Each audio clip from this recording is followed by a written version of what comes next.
Hi, hello everyone. Welcome or welcome back to my YouTube channel. I am CA Neha Datta and in today's video I'll be talking about इश्क, मोहब्बत and प्यार. I was really hesitant to talk about this before, but अभी कुछ time से मुझे बहुत frequently mails आ रहे थे इस बारे में and मैंने आज पोल करके पूछा and to my surprise 2-2,500 लोगों में से 77% या 80% लोगों ने कहा कि yes we want to talk about this topic और ये बहुत relevant है हमारे लिए. So I thought let's bring a video. So without further ado, let's get into the video. तो अभी मेरे पास कुछ रिसेंट में मेल्स आए थे. I was reading the mails today. मैं कुछ भी नहीं कहना चाहती, मैं डायरेक्टली मेल पढ़ती हूँ. So the first mail, know what to say, दीदी इज़ जस्ट स्पीचलेस. मुझे ये पूरी मेल पढ़ के समझ नहीं आया कि how to respond, how to react. फिर कुछ लोग मुझे कहते हैं कि दीदी आप मेल का रिप्लाई नहीं करते. जो मेल मुझे समझ आ रही होती हैं, जिससे मैं कनेक्ट कर पाती हूँ, कोई क्वेश्चन मुझे समझ आया तो ही मैं रिप्लाई करूँगी ना. अब टू ऑल द पीपल जो इस वीडियो को देख रहे हैं, आप खुद बताइए इसका मैं क्या रिप्लाई करूँ. अब ये दिस इज़ मोर और लेस लुकिंग लाइक सम सावधान इंडिया या क्राइम पेट्रोल की कहानी. I don't know what to say, but jokes apart, इसमें मैं ये कहना चाहूँगी, ये बॉय ने मेल लिखी है एक, तो मैं ये कहना चाहूँगी कि आप प्लीज़ अपनी लाइफ पे ध्यान दीजिए. ये सब चक्करों में मत पड़िए आप कि हम किसी की लाइफ, आप किसी की लाइफ को ना कभी सुधार नहीं सकते हैं. तो ये जो प्यार में पढ़ के आधे लोगों का इसलिए टाइम वेस्ट होता है क्योंकि वो सोचते हैं कि हम दूसरे को फिक्स कर देंगे, हम दूसरे की लाइफ सुधार देंगे. आप किसी की लाइफ नहीं सुधार सकते. आप प्लीज़ प्लीज़ और प्लीज़ अपनी लाइफ पर ध्यान दीजिए. आपकी फैमिली पैसे लगा रही है आपको पढ़ाने के लिए ना, तो आप प्लीज़ उसी पे ध्यान लगाइए ना. आपको क्यों किसी के लिए मसीहा बन के किसी की लाइफ सॉर्ट करनी है. आप नहीं कर पाएंगे, कितना भी कोशिश कर लीजिए. तो प्लीज़ मत करिए कोशिश. अभी आप स्टूडेंट हैं, प्लीज़ अपनी पढ़ाई पर ध्यान दीजिए. गेट फाइनेंशियल स्टेबिलिटी, फिर बाद में देखना प्यार व्यार का. और इसका मुझे मेल का अभी तक समझ नहीं आया क्या रिस्पॉन्ड करना है. अगर आपको समझ आया तो प्लीज़ आप कुछ बता दीजिए, हम रिस्पॉन्ड कर देंगे. Please do let me know in the comment section down below what to respond to this mail. So the second mail goes like, respected ma'am, I randomly got your channel and this is the best thing I got, but I'm just so done with my boyfriend. He broke up with me in November. I'm just screwed and I'm just not able to concentrate. I feel hollow. I don't want to do anything. I mean, I'm just so agitated at him. अब अगर एक बात बताइए, अगर आपका आपके boyfriend से breakup हो गया है, यूजुअली पता है हमारी गलती क्या होती है, हम क्या गलती करते हैं. दो लोग रिलेशनशिप में आए नहीं कि एक ने दूसरे को बस भगवान बना लिया कि ये मेरा भगवान है, अब मेरी पूरी ज़िंदगी रोटेट करेगी, रिवॉल्व करेगी तो इसी के अराउंड करेगी. भगवान रब रुस गया तो बस मेरी ज़िंदगी ख़राब. ऐसा नहीं है. वो सामने वाला इंसान ही तो है ना सिर्फ. Let it be. अगर ब्रेकअप हो गया हो गया. हम कभी भी फुलफिल्ड नहीं रहते हैं खुद में, इसलिए हमें चाहिए कि कोई हमारे साथ रहे जो हमें, जो सेल्फ़ लव की कमी हमारे अंदर है ना उसको पूरा करे. तो वो हमें, हमारे अंदर सेल्फ़ लव नहीं है, हम खुद को एक्सेप्ट नहीं करते हैं, हमें सेल्फ़ एक्सेप्टेंस नहीं है, तो हमें हमेशा बाहर से कोई चाहिए कि वो मेरे एग्जिस्टेंस को वैलिडेट करे, मेरे काम को वैलिडेट करे, मेरी बाहर से तारीफ़ करे, मेरी बात सुने, क्योंकि हम तो कभी खुद को सुन नहीं रहे ना. और एक ये दूसरा, बॉलीवुड सॉन्ग्स ने इतना बेड़ा गर्क कर दिया है लोगों का कि आपकी नज़रों ने समझा प्यार के काबिल हमें. हाँ, क्योंकि हमें तो पता नहीं था कि हमारी सेल्फ वर्थ कुछ है, वो दूसरे की नज़र ने हमको देखा तो हमको पता चला कि अच्छा हम वर्दी भी हैं. So this is a problem with the songs we listen. और जो हम कपल गोल्स बनाते हैं ये सब सोशल मीडिया पे देख देख के, ये गाने सुन सुन के, तो ऐसा नहीं है. आप प्लीज़ अपनी पढ़ाई पे फोकस करिए. फाइनेंशियल स्टेबिलिटी आएगी आपकी लाइफ में, आपका करियर अच्छा जाएगा, तो आप एक नए माइंडसेट के साथ किसी रिलेशनशिप को अप्रोच कर पाएंगे. तो प्लीज़ अभी के लिए अपनी पढ़ाई पे फोकस करिए, जाने दीजिए बॉयफ्रेंड के हाथों. ये सही बात है ना, मतलब गलत करी हूँ मैं, आप खुद बताओ. Am I wrong somewhere in this?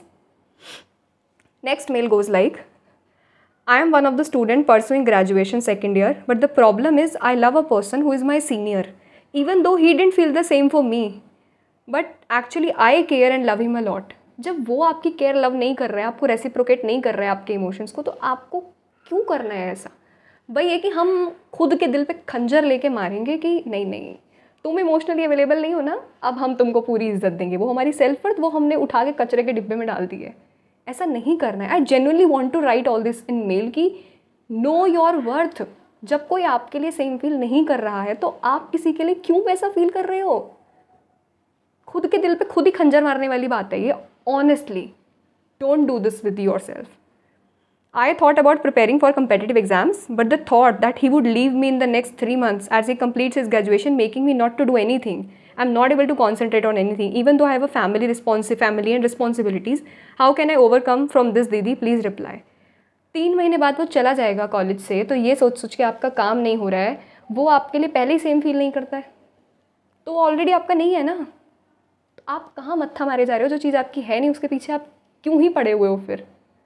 तो आपकी मेल में ही आपका आंसर है, he do not feel the same for you, so why you are wasting your time. अपना कंपेरेटिव एग्जाम की पढ़ाई वढ़ाई छोड़ के, फैमिली रिस्पॉन्सिबिलिटी छोड़ के आपको क्यों उसके पीछे जाना है? तो थोड़ा खुले दिमाग से सोचो, कुछ नहीं होगा यहाँ पे, टाइम वेस्ट होगा आपका सिर्फ, और कुछ नहीं होगा अगर सामने वाला बंदा आपके इमोशंस को रेसिप्रोकेट नहीं कर रहा है तो। I hope I am making sense to you, और आप सुन रहे हैं जिसने मुझे मेल लिखी है। लास्ट मेल आज के लिए, और ये मेल पढ़ के मुझे ऐसा लग रहा था कि क्या ही बोलूँ मैं। Here I go. So my problem start from November 21 when I started dating CA All India rank guy in thought of that he will help me out with his guidance and support me in my journey. मतलब आपको exam pass करने के लिए guidance चाहिए, तो इसीलिए आप किसी CA all India rank holder को डेट करोगे? कहाँ का फेयर ट्रीटमेंट है ये, और ये कौन सा प्यार है ये? आप खुद बताइए ना। आपके क्वेश्चन में ही, आपकी मेल में ही आपका आंसर लिखा है कि आप प्यार को अप्रोच कैसे कर रहे हैं कि मैं किसी AR को डेट कर रही हूँ ताकि वो मुझे गाइडेंस दे दे, इस थॉट के साथ मैं अप्रोच कर रही हूँ। कैसा प्यार है ये आपका, जिसमें कि आपको ये प्यार नहीं, व्यापार हुआ ना ये तो, सिंपल सी बात है। वाह, मैंने क्या बोला है, प्यार व्यापार, nice. All was going well but a week ago I found him cheating on me, but there too I was begging for love from him. Literally I touched his feet to don't break this, but he gone. I know we can't stop people who wants to go and they neither love us. तो आगे और भी इनकी आगे mail थी, but love वाला मुद्दा ये था। The one who is watching this video, like all the people, आप खुद बताओ जिस हिसाब से ये प्यार को अप्रोच किया जा रहा है, is this really love? कि कोई आपके एग्ज़ाम पास करने में हेल्प कर देगा इसलिए, इस इंटेंशन से आप किसी को अप्रोच कर रहे हो, तो ये पहली बात तो प्यार नहीं है। दूसरी बात, आप उनके पैरों में गिरने को तैयार हो, उनसे बेग कर रहे हो, भीख मांग रहे हो, लिटरली इफ़ आई ट्रांसलेटेड, उनसे भीख मांग रहे हो रुकने के लिए, उनके प्यार के लिए नहीं मांग रहे आप। आपको लग रहा है कि मुझे कोई चीज़ चाहिए, कोई हेल्प चाहिए उनसे, वो चली जाएगी मेरी। तो जो हम बहुत बार बोलते हैं ना कि we are just kind to people, लोग काइंड नहीं होते, हम काइंड नहीं होते हैं, हम आउट ऑफ द वे जाके लोगों के लिए चीज़ें करते हैं इस इंटेंशन से कि फिर वो हमारे लिए करेंगे, बट वो नहीं करेंगे ना, उनको नहीं चाहिए होगा आपसे कुछ, उनको आपकी ऐसी कोई हेल्प नहीं चाहिए, तो वो अपने हिसाब से सोचेंगे। तो आपके भी तो कॉन्सेप्ट्स फिक्स नहीं थे ना लव को लेके। This is so wrong way to approach. तो आप जो भी ये वीडियो देख रहे हैं, उन प्यार वाली चीज़ों में फंसे हुए हैं, प्लीज़ पहले खुद की पर्सनालिटी को एक्सेप्ट करिए, खुद के साथ टाइम स्पेंड करिए, तब आपको समझ आएगा कि मैं किस तरह की इंसान हूँ, मैं किस तरह का इंसान हूँ, मुझे क्या चीज़ सही लगती है, क्या नहीं लगती है। वो सब खुद को बेहतर जानने के बाद जब आप खुद को सेल्फ एक्सेप्ट करते हैं, फिर आप थोड़ा बहुत खुद को किसी ऐसी एक्टिविटी में डालते हैं जो आपको करनी पसंद है, फिर वहाँ से बंदे में सेल्फ लव आता है किसी इंसान में, कि मैंने अब खुद को पूरा एक्सेप्ट कर लिया कि ठीक है ना, मैं हूँ ऐसी, अभी कहीं चीज़ें मैं लैक कर रही हूँ, but this is who I am, so I accept myself, then I put myself into some activities which I really love doing. तो मैंने खुद के साथ टाइम स्पेंड करा, खुद के लिए चीज़ें करना शुरू करा, तो अभी मैं खुद के साथ कंफर्टेबल हूँ। अब मैं नीड वाली जगह से प्यार को अप्रोच नहीं करूँगी। अब मैं किसी के साथ सिर्फ इसलिए रहूँगी, अगर मुझे किसी से रिलेशनशिप में रहना है, रहूँगी या रहूँगा क्योंकि I just want it, I don't need it. ये जो नीड वाला होता है ना, वहाँ लोग फंसे रहते हैं और बाहर नहीं आ पाते हैं, because I need someone to be there with me. Why do you need? अगर आप खुद के साथ नहीं रह सकते, जो इतने साल का आपका खुद के साथ 20-25 साल जो भी आपकी एज है, आप खुद के साथ रह रहे हैं, आप खुद के ही सगे नहीं हैं, अपनी बेइज्जती करवा रहे हैं लोगों से, जाके उनसे बेग कर रहे हैं कि भाई रुक जाओ। ऐसे थोड़ी चलता है। पर्सनल मेंटरिंग कॉल में 50-60% calls were like this only. लड़के ने लड़की को डिच कर दिया, लड़के ने लड़की को डिच कर दिया, यही चल रहा था। दोनों लोग डिच हुए हैं। तो ऐसा नहीं है कि मैं सिर्फ लड़कियों की साइड ले रही हूँ या सिर्फ लड़कों की साइड ले रही हूँ, मेरे पास दोनों तरह की मैंने क्वेरीज सुनी है। तो आप एक लाइन में बोल रही हूँ मैं, अपनी इज्जत करो ना, अपनी इज्जत करो ना। मतलब जिस इंसान के साथ पूरी ज़िंदगी रहना है, अपने खुद के साथ उसकी बेइज्जती करवा रहे हो जगह जगह जाके कि प्लीज़ रुक जाओ। हैव सम सेल्फ वर्थ आती है जब खुद के साथ टाइम स्पेंड करते हैं, खुद को बेहतर जानते हैं, खुद पे काम करते हैं, अपनी पर्सनालिटी पे काम करते हैं। फिर वो पता लगूगी वाला गाना होता है पता लगूगा कहंदी हुंदी सी। So jokes apart, please work on your personality. Stop begging for love, stop begging for validation. अपनी पर्सनैलिटी पे ध्यान दो, उसको इम्प्रूव करो।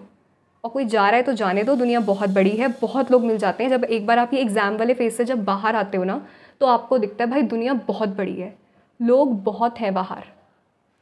तो ऐसा नहीं है कि कोई एक इंसान चला गया तो आपको कोई मिलेगा नहीं, कोई आपको बहुत बेहतर मिल जाएगा उससे।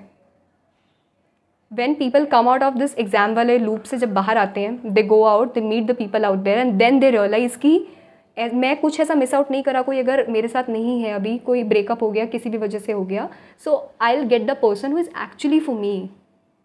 तो अभी के लिए अगर आप पढ़ाई कर रहे हैं, स्टूडेंट हैं किसी भी एग्ज़ाम में, सो आई विल सजेस्ट यू कि खुद के साथ टाइम स्पेंड करें, just for the sake of कि मैं लोनली हूँ, मुझे अकेला फील हो रहा है, so I need someone to talk to you. Most of the time वो प्यार भी नहीं होता। अभी आपको कोई और आपको उतनी इंपॉर्टेंस देगा, उतनी बात करने लग जाएगा ना, तो आपको वहाँ पे कंफर्ट आ जाएगा, आप वहाँ पे बात करने लग जाओगे। तो कहाँ गया वो पुराना वाला प्यार फिर? So it's not even love. Don't allow social media और Bollywood songs, some lyrics to fool you of the concept of love. So I hope this video will help you out in some or other way. Please अपने concepts को fix करो, पहले financial stability लाओ। जब हम financial stable होते हैं, अपने करियर में अच्छा करते हैं ना, तब ये प्यार व्यार वाला हम सही दिमाग से सोच पाते हैं कि हमारी एक्चुअली किसी इंसान से क्या एक्सपेक्टेशंस हैं, कौन सी चीज़ें हैं जिसमें हम कॉम्प्रोमाइज़ नहीं करना चाहेंगे। तो प्लीज़ अपनी सेल्फ वर्थ को ना कचरे के डिब्बे में मत फेंक दो, इज़्ज़त करो अपनी, तभी लोग आपकी इज़्ज़त करेंगे। किसी के पीछे भाग भाग के अपनी बेइज्जती करवाओगे तो कुछ नहीं होगा। ओके, सुधर जाओ अभी भी और पढ़ाई पे ध्यान दे लो। ठीक है, बाय।